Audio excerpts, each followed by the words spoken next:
It was around 7:30 in the evening when my husband told me that he would come home late tonight. He said there was an important business meeting after work. His tone sounded tired, and I didn't doubt him.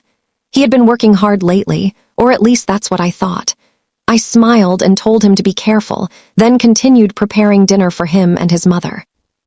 His mother was sitting in the living room watching TV when the phone suddenly rang. I picked it up. On the other side, a man's voice said, "Hello, this is Mr. Johnson. Can I talk to Robert? His phone is off. I wanted to ask him about some files from the office." I froze for a moment.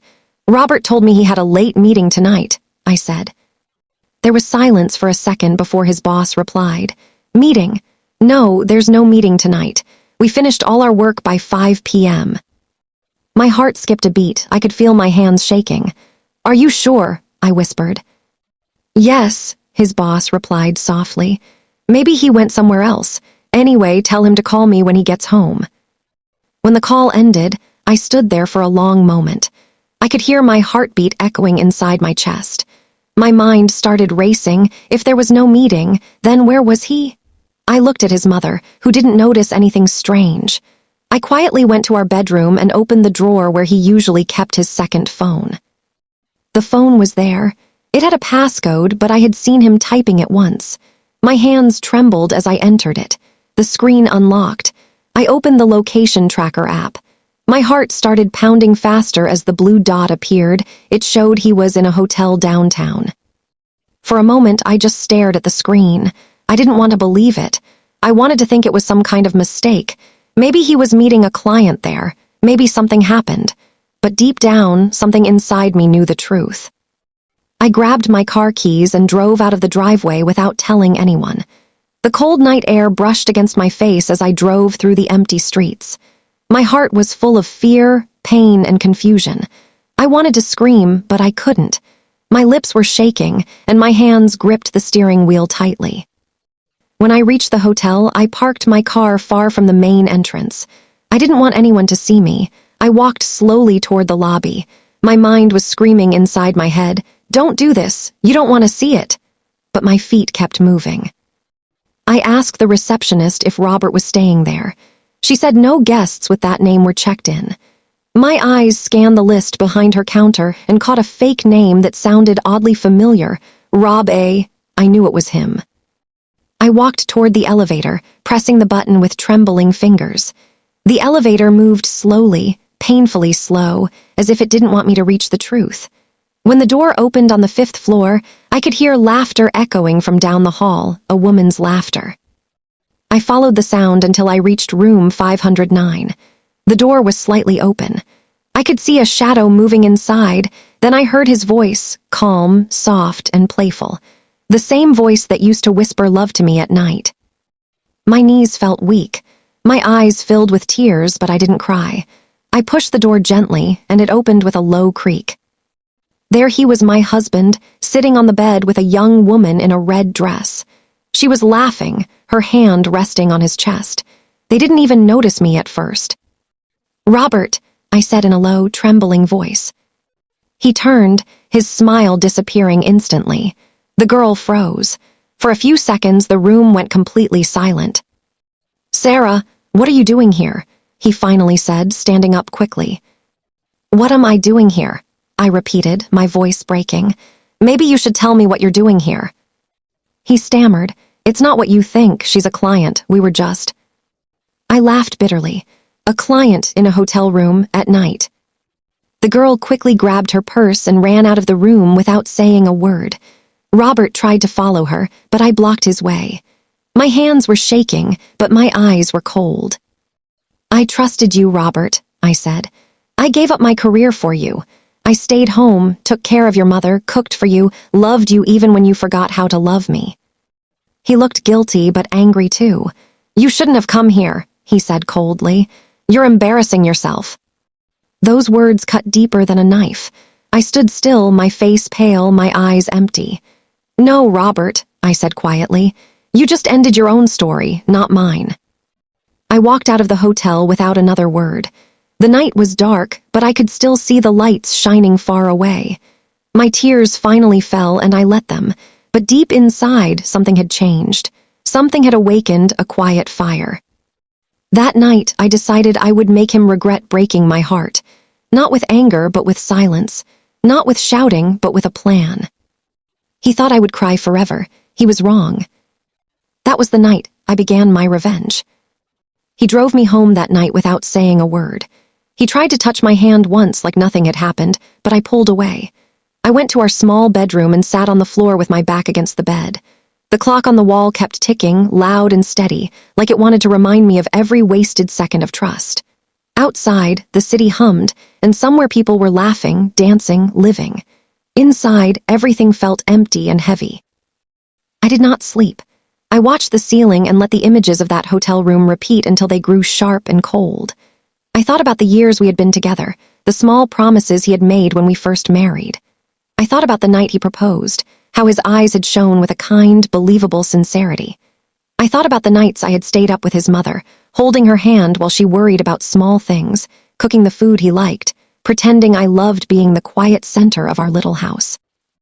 I had given up jobs, small chances of my own, because his plan sounded reasonable and safe. He had promised security, partnership, a team. I had believed him. Anger slowly replaced the ache. It started as a tiny ember, then grew warm, then hot, until it burned with a focus that surprised me. I could either pretend I did not know and continue to break myself, or I could take control. I had never wanted to be the kind of woman who made scenes in hotel lobbies or on social media. I did not want to destroy him in front of other people. I wanted something quieter, cleverer, a way to make him feel the weight of his choices without becoming the person he could mock. I made a list that night. Not on paper, my mind did it, but a list that became rules. Rule 1, never lose my dignity. Rule 2, keep the truth close until it could be used well. Rule 3, hit where it hurt the most, his pride and his carefully built image. He liked to be seen as successful and respectable. He liked polite friends and quiet compliments. He loved the idea that people envied him. I would give him a reason to be ashamed where it mattered. Days passed. I moved through our small routine like an actor. I smiled at breakfast. I made sure his lunchbox had the sandwich he liked. I called to check on his mother. Inside, I watched every movement, recorded small details. I watched his phone, the way he left it face down on the table. I watched his habits. I listened when he talked about work and carefully stored every meaningless word he offered like evidence. He became looser, as if nothing important had happened. He would joke with neighbors, come home smelling like different perfumes sometimes, whisper apologies that meant nothing. I started planning small tests. I wanted proof beyond what I had seen, proof that would not be dismissed as imagination or paranoia. I pretended to be trusting, and he rewarded me by revealing more of himself. One evening he left his wallet on the coffee table, and inside I found receipts from an expensive restaurant and a spa appointment in his name. The dates matched nights he claimed were late at the office. The receipts told another story. He had stopped being careful. When I confronted him the first time after that night, he laughed, said I was overreacting, said I was making things up to punish him for working hard. He accused me of being jealous of his success. He turned the conversation, as he often did, until I doubted my own voice. I did not argue. I let him speak. I let him be the one to look small. I began to assemble small pieces of evidence and put them somewhere safe. I copied names, dates, and small snippets of conversations into a password-protected file on my laptop. I saved screenshots. I wrote down license plate numbers. I kept a careful private diary of times and places. I could have called him out then. I could have screamed and dragged him into public humiliation. But when I imagined doing that, I saw his reaction. Anger, then 1,000 small ways to retaliate, to paint me as unstable. I did not want that. I needed something irreversible, not noisy. The real plan began to form when I learned he had a secret account, a small investment account he used to show a different life. He bragged about returns in casual conversation, never thinking I would notice the extra credit card notifications or the changed balances. He had built the idea of a better life on small lies, and that gave me an idea. If I could expose the illusion while protecting myself, the fall would be harder for him. My first move was patience. I took up a hobby that felt real to me, running again. In high school, I had been fast and fierce in a way I had forgotten. Running gave me time to think without being consumed. It gave me strength. I trained early in the mornings before the neighborhood woke. While my legs learned their old rhythm, my mind organized itself. I started to feel like myself again, the woman who could make decisions, not only suffer from them. I also made new friends, carefully. I joined a small book club at the library and started to meet people who were not connected to his world. Strange relief came from talking to people who had no idea who he was. They could not be manipulated by him, and they were kind in ways I had forgotten. One of the women in the club, Melissa, liked true crime and puzzles.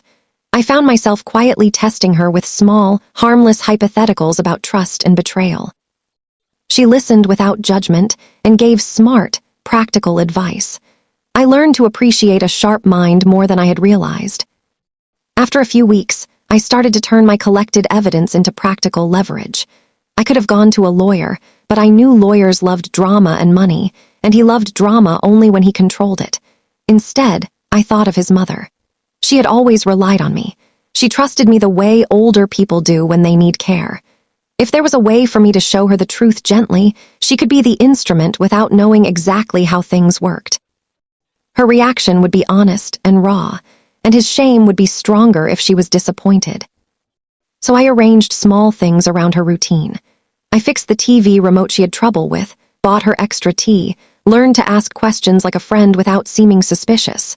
Little by little, she started to tell me things, worries about bills, small complaints about Robert staying out, odd glimpses of his behavior that she had shrugged off as a young man's folly. I listened and nodded and collected. I did not reveal anything, and she did not yet suspect that I knew more than she thought. On a slow Thursday afternoon, when the sun poured through the curtains and our kitchen smelled faintly of lemon cleaner, I left a folder on the kitchen table. It looked casual, like a recipe book or an insurance notice.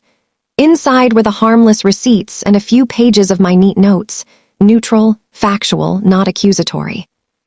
I included a single line at the top. "For your eyes, I don't want to upset you, but I thought you should know." Then I walked out and went to the small bakery down the street, pretending to run errands. When I came back, I found his mother sitting at the table, the folder open in front of her. Her hand trembled slightly as she flipped the pages. Her eyes reddened, not with immediate anger but with a slow, deep hurt that came from sudden loss. She did not look at me at first. She looked at the wall, at old photographs of her son as a baby. When she finally looked up, her face was different, quiet, as if a small bridge between her and her son had cracked. That night, when Robert came home, his mother was in the kitchen with a calm I had not seen before. She made his favorite soup and asked him about his day in a voice that sounded ordinary, but there was an edge now, a careful interest that made him uncomfortable. He tried his usual jokes, his smooth dismissals, but she watched him as if seeing him properly for the first time. He left early the next morning without breakfast, promising to return for dinner. He looked at me with a surprised, puzzled expression. "Is everything okay?" he asked. His voice had a hint of fear I enjoyed quietly. That fear was not enough. I needed more than unease. I needed consequences. I needed something that would not be fixed with a perfunctory apology. So I took my plan one step further. I contacted an old friend of his from college, someone he had not spoken to in years but who still respected him. I knew this friend because, years ago, he had once casually shown me a photo of them all at a graduation party. I found the friend on social media, reached out with a neutral message about reconnecting, and slowly steered the conversation toward honesty and accountability. The friend was shocked when I explained details in measured, calm statements. He told me that he had always admired Robert and that he would like to help in a way that did not humiliate, but did bring consequence. Next, I began to build the perfect moment. The friend organized a small gathering at a community center, a reunion with a charity theme. Robert loved charity events. He used them to polish his image. He would attend and blow kisses to the camera, his proud mask back in place. I made sure the event was something he could not refuse. It involved his mother's favorite cause and a public group they both supported. I invited people who mattered in discreet ways. A few of his colleagues, a neighbor who knew him well, and the college friend who was ready to ask quiet but sharp questions. I did not invite anyone to a confrontation. I invited people to a normal, kind community evening. On the day of the event, I dressed in my best but simple dress, the one he had always said made me glow. Inside, my hands felt steady. I greeted people with warm smiles and practiced casual conversation. He arrived late, radiant in a suit that cost more than my entire wardrobe. He clasped his hands politely, spoke to the organizers, and sat at the head of the room like a man who expected admiration. He was charming and practiced. I sat near the back, the camera catching my profile now and then. I would not be the star. That was not needed. When the college friend stood to speak, he told a story about integrity and responsibility. It was a story about choices and the quiet cost of lying. He spoke generally, and Robert smiled, lifting a champagne glass as if toasting himself. Then, in a moment that felt like the slow opening of a curtain, the friend turned to the organizer and asked if he could ask a question about accountability in relationships, about the hidden things people keep. The room shifted. No one expected the sharpness that followed. He asked Robert about balancing public image with private truth. He did not use names. He spoke of how a lie could consume trust. Robert answered with the kind of practiced answers he always used, deflecting and charming. And then, gently, the friend mentioned something specific, an odd receipt, a late-night trip, a name that sounded like a careless joke. It was barely audible, but in the way a match can start a fire, it was enough. People exchanged glances. His mother's face hardened as if she had been given permission to see clearly. The room did not explode into accusation. It quieted like a house when its roof is removed. He looked at me then, for the first time truly seeing me, and his face went pale. He stammered, tried to laugh it off, but in that room full of familiar faces, his small defenses crumbled. The charity event did not end with a scene of shouting. Instead, it ended with the slow, deliberate folding of a life he had thought unbreakable. He drove us home that night in silence. He tried to speak once at the door, but I closed it and walked away. I felt no triumph, no gloating. I felt, unexpectedly, a strange emptiness that I had expected to fill with revenge.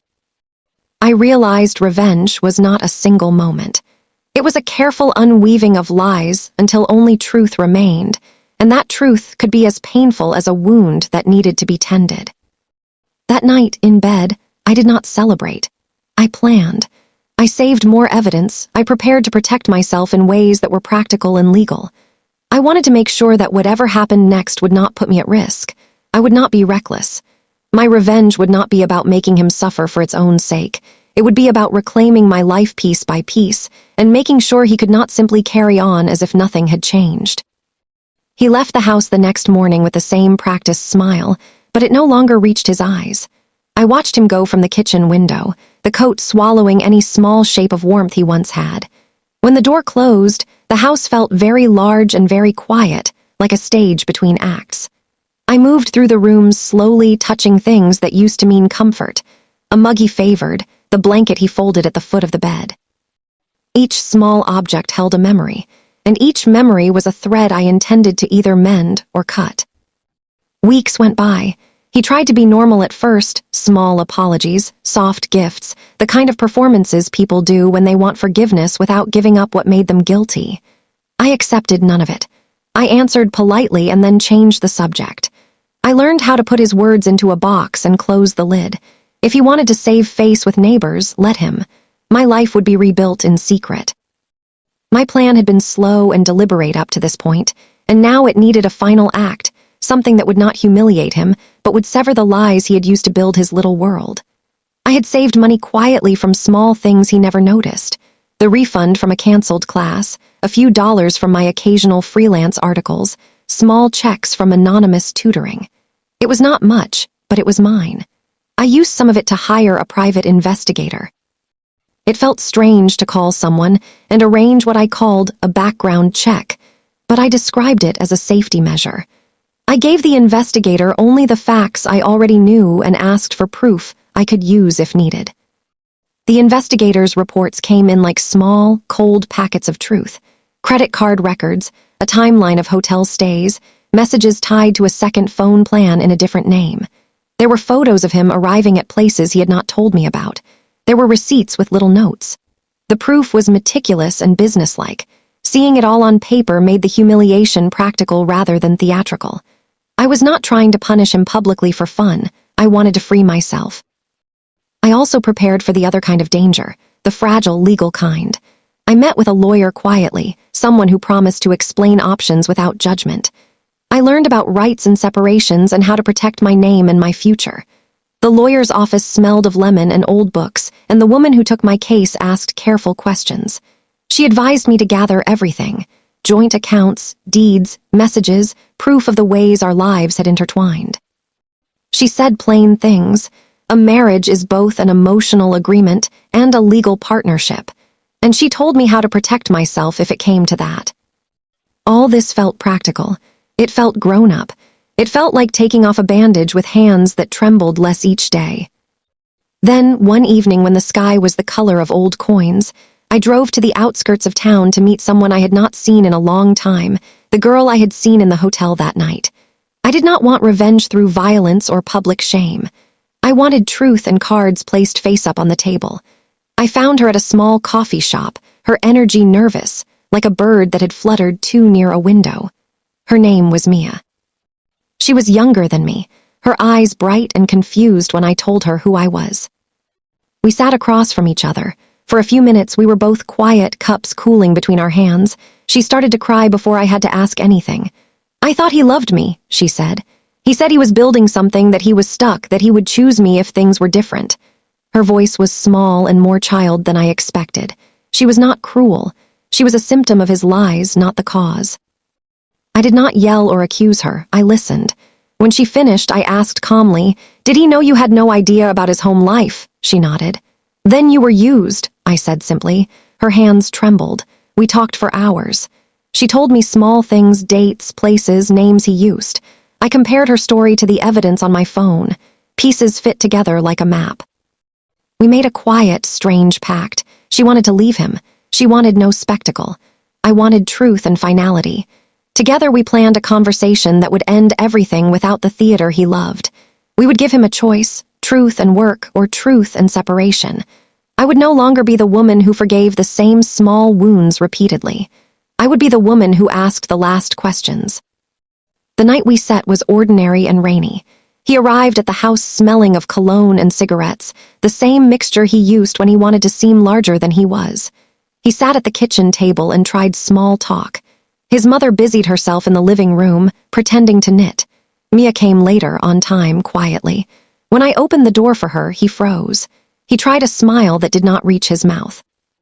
They sat across from each other, three people in a triangle of electricity.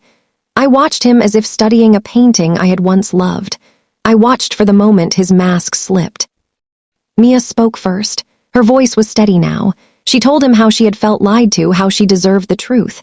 His face moved through several colors, surprise, anger, then a quick, practiced charm.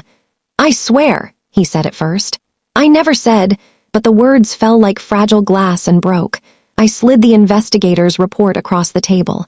The pages made a small, heavy sound. He looked at them, then at me. For the first time in months, he could not find a sentence to smooth the edges. "You're making this worse," he said. "You've gone behind my back." His voice was loud in the small kitchen. I was calm. "You made this worse," I said. "You built a life that depended on what you hid. You can try to repair it, or you can accept that some things are beyond repair."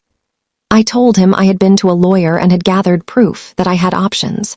He tried to reach for my hand, the same old gesture, the one that said, "Please, forgive me," but I pulled away. This time I did not pretend to be weak. He pleaded. He offered promises that sounded like rehearsed lines. He begged for a second chance the way men sometimes beg, not for love, but for convenience. And then, slowly, something in him broke. Not like the theatrical collapse I had once imagined, but a small, private unraveling. He admitted small things, names and dates, as if unburdening himself. He did not make excuses, he made confessions. The relief in his voice felt like the soft air after rain, not like triumph. I felt no pleasure and no victory. I felt a heavy, flat sense of an ending. We decided, in a quiet way, on the steps we needed to separate our lives.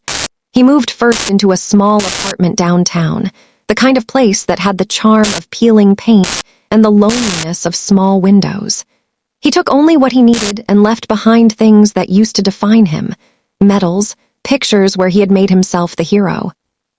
his favorite tie rack. He called sometimes to ask practical questions about bills, about his mother. I answered with plain information and then hung up.